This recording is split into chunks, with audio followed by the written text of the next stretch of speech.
heading down to At the Bay, where we're going to walk through this and talk about our reaction to this text. Been a while since we visited our girl, Katherine Mansfield, hasn't it, sir? It has, and I am prejudiced against the Bay because I cannot stand sand. It's coarse, it's rough, and it gets everywhere. So you're going to pull an Anakin Skywalker on me and hate the story because it has sand in it? Yes. Okay, so the narration opens up with this shepherd walking his dog and the sheep, Wags, and they come across Flory, the cat, right? So I thought this was, to me, an interesting story the way it's broken out across the day, right? We get these small little vignettes. We dip in and out of different characters' minds.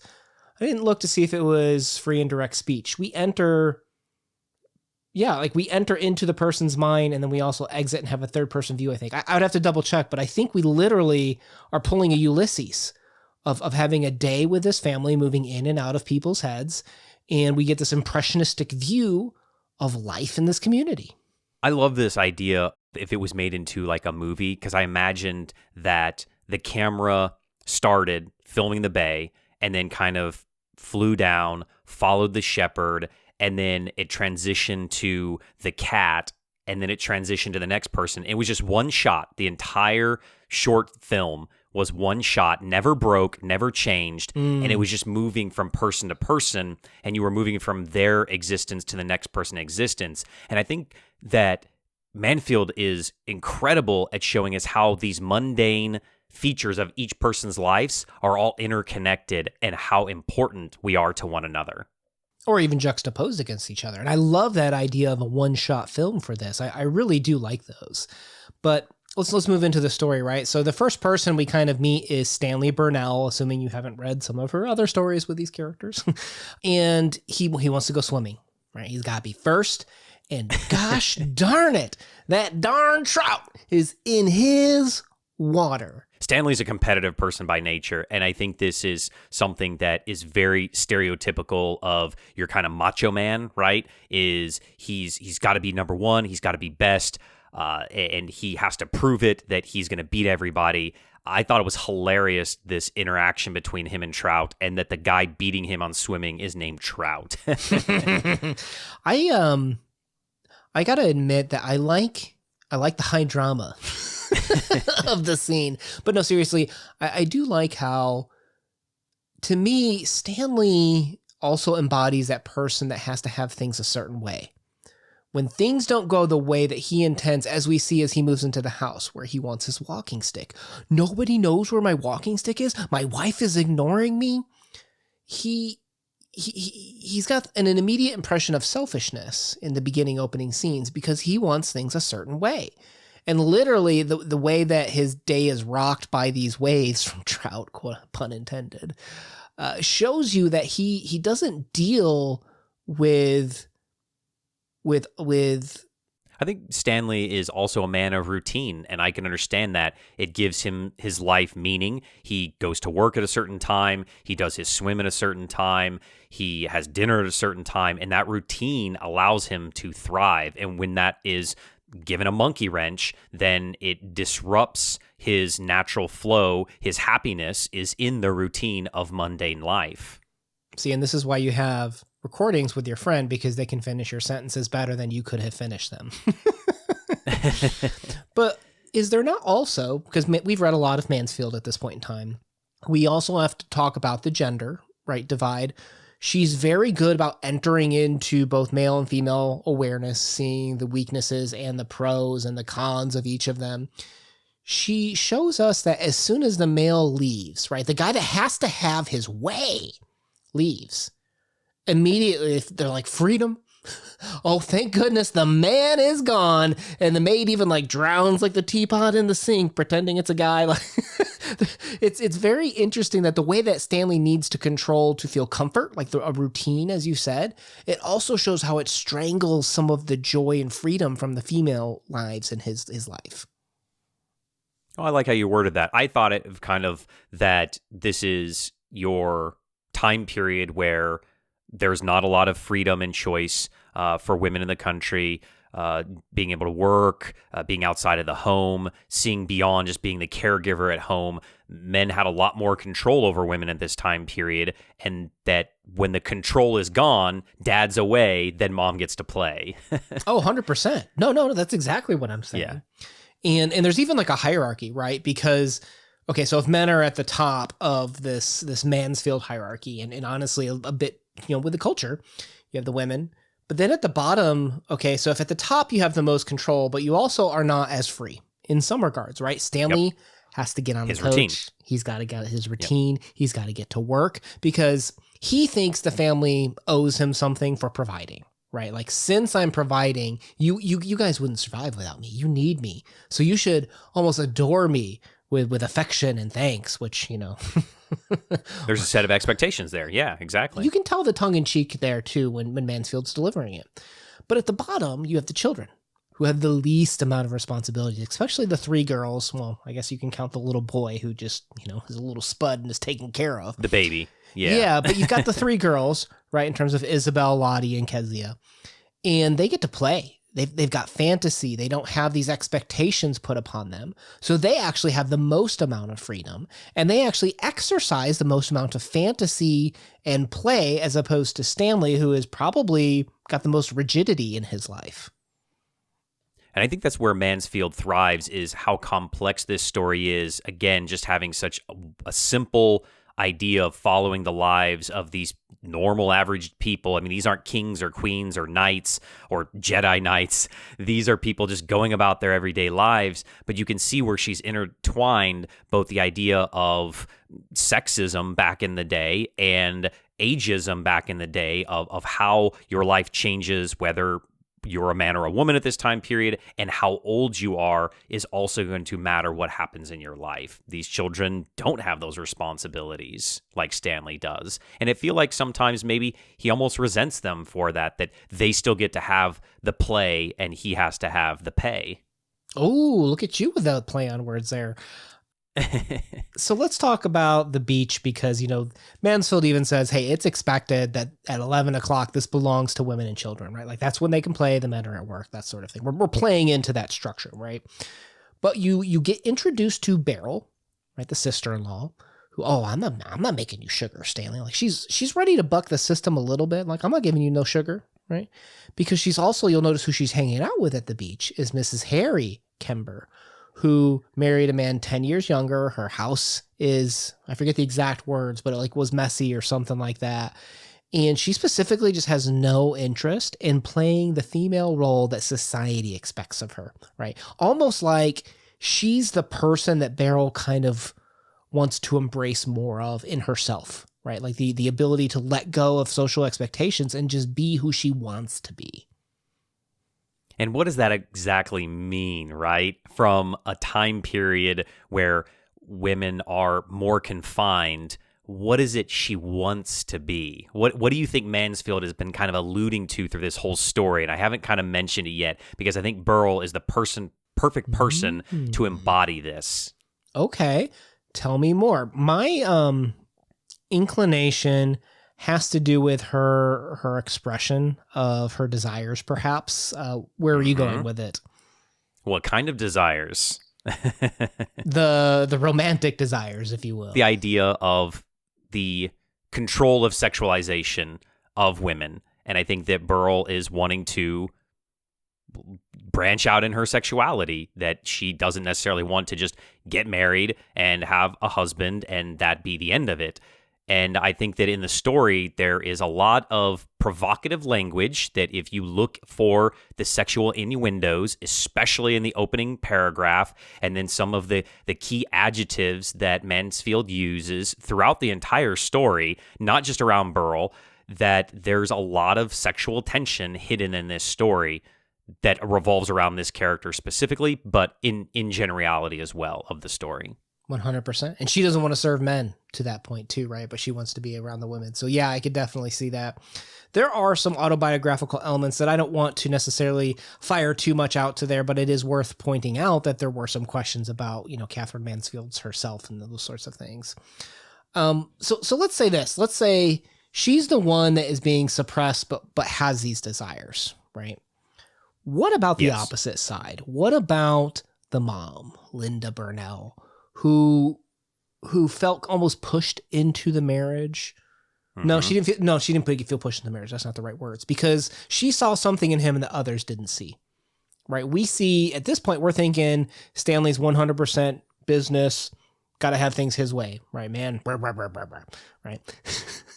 but she says she saw this more tender side to him, the caring side to him, and the children just sucked all the life out of her. Something along those lines in the narrative, where she's almost like the opposite, where her sexuality is almost like been stolen from her, or it's been given away for the energy of taking care of a family, and she's just exhausted. She's done. She gives the son to the grandma. She's like, I'm done raising kids. I can't do this anymore.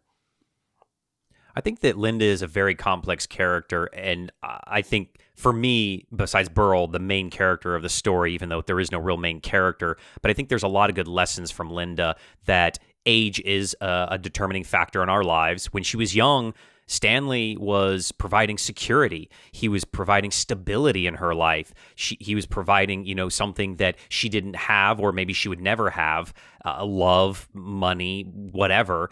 And then as they got older and had children, her role changed to something that she maybe didn't sign up for. She's like, I signed up for marriage, to be your husband, to be your wife, to be your friend, and to be your lover. And now, like, I don't get all those things anymore. I have to be a mom, and a mom. And I think that is so true sometimes, that, like, and again, I don't have children, but maybe you can speak more to this, that when you have a child, your life pivots to where your whole life almost, or maybe for some people, and in Linda's case, revolves around that child. Everything is eat, breathe, sleep, the children. And that's rough on her. And then to do it 3 times over, that's got to be difficult. Right. I'll say this. You're 100% correct, and there's even more complexity to layer on top of that, because you and I, as men, so for those viewers out there who don't know, I have a 7-year-old. A lot of my life changed when I had the child. You're 100% correct.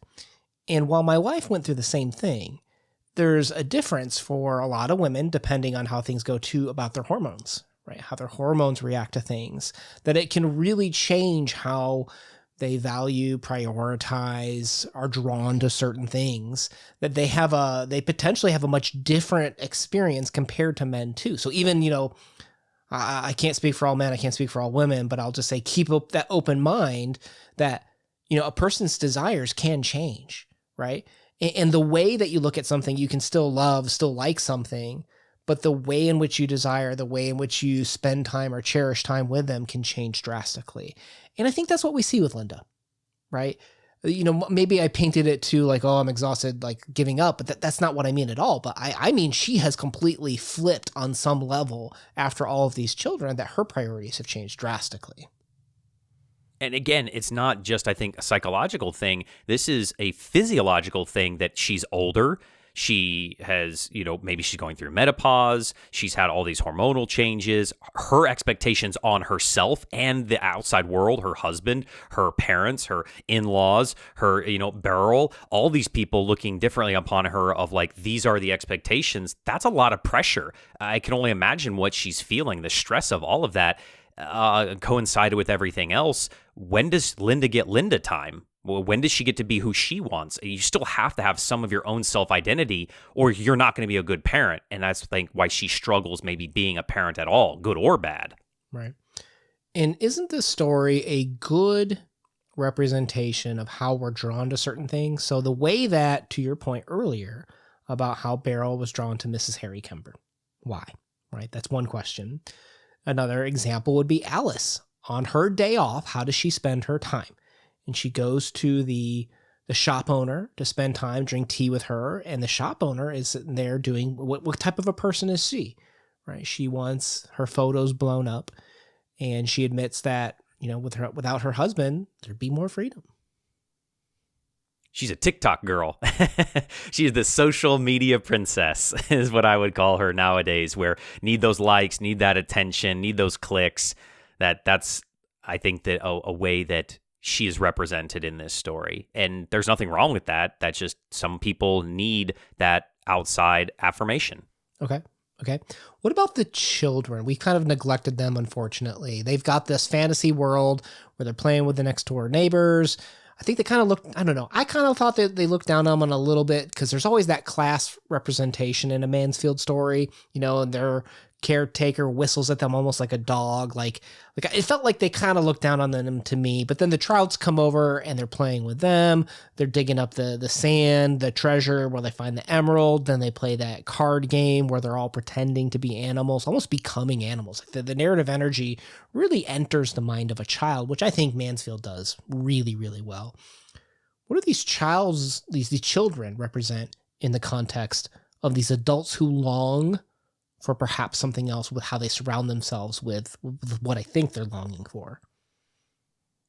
Innocence, no responsibility, a time period where you can be free, as you kind of mentioned before. I think the children embody that adventurous spirit of what is and what could be and what happened. A little bit of being, perhaps, as opposed to wanting and longing for, too, right? Because they can enact these fantasies and do the things that they want to. And even, when you look at how Trout met Linda later, like he was so chivalrous with kissing her hand and stuff like that, you can see there's a lot of you can almost compare this to Dubliners, like on a much smaller scale, because in Dubliners, you had all that talk about public life, about my responsibilities. And you see that here with this one. And remember at the end with the dead, when we talk about regret, when we talk about, will I look back on my life and be proud? I think, that last scene with Linda and Trout really showed how you can reflect and perhaps long for this fantasy of a different life even. And she kind of gets that eventually, right? I think that somehow that interaction inspired her to be appreciative of what she does have. And a lot of times we do take for granted what we have. And not to say that Linda does, but I think that instilled in her a thought of, maybe I am happy. I just needed an outside perspective, or I needed clarity on what is happiness or what is my happiness. And at the end of the story, then Linda kind of has an epiphany of that she falls in love with her baby boy, for lack of better words, and I think reinvigorates that love in her heart of her children, her life, herself, for that matter. Mm-hmm. Or even when she shared a moment on the beach when she looked at her boy and kind of had like some of that joy again. And then at the end, when Stanley came back, we see a different version of Stanley. He's not all Mr. has to be my way. Blah, blah, blah, blah, blah. He's like, honey, I'm sorry. And she's like, for what? He's like, well, I left without saying goodbye and such. And I think deep down inside, Stanley does care, but he's got that pull. He's got the grind he's got to reach. He's got to provide for the family. He's got to perform that role that's expected of him for him to be the burnout provider. Yeah, exactly. And I think it comes back to that there are so many layers to this story, and that's why Mansfield is so good. We have the, sexism and ageism and classism, and then just again, she's layering on something here at the end is that relationships evolve. People evolve, things evolve, everything's always changing. And in just one simple day, we can see all of these different people evolve from who they want to be, who they think they should be, and who they actually truly are, and how they influence each other as well. I really do think that this is a very tight modernist story. The vignettes, how they're connected and can kind of explore themes about responsibility, to your point about pride, vanity, relationships, expectations. I do think it is quite good, but at the same time, I feel like, did you enjoy reading every minute, or were there some parts that felt pulled back? Did you feel that the conversation of this is stronger than the actual reading of it? You were reading my mind. We've been doing this too many years. I was literally going to say, I love talking about this story. I don't know if I love reading this story. It felt a little bloated at times. There was some filler here or there that it could have been maybe a little bit more heavy-handed in the editing room and tightened up at a few places, and that maybe 5 pages shorter, maybe I would have enjoyed it a little bit more if it was a little bit of faster read, but it felt long for a short story. Yeah. Everybody's going to read things different ways, and I don't think anyone should be shamed for having an opinion on things. To me, I really enjoyed this story. So I guess, the tiebreaker comes down to you, the audience member. Let us know what your thoughts were on this one Did you think it was too long? Did you think it was the right length and explored the right things? Let us know. My name has been Una. Playlist down below of all of our other Katherine Mansfield talks. Peace. Peace.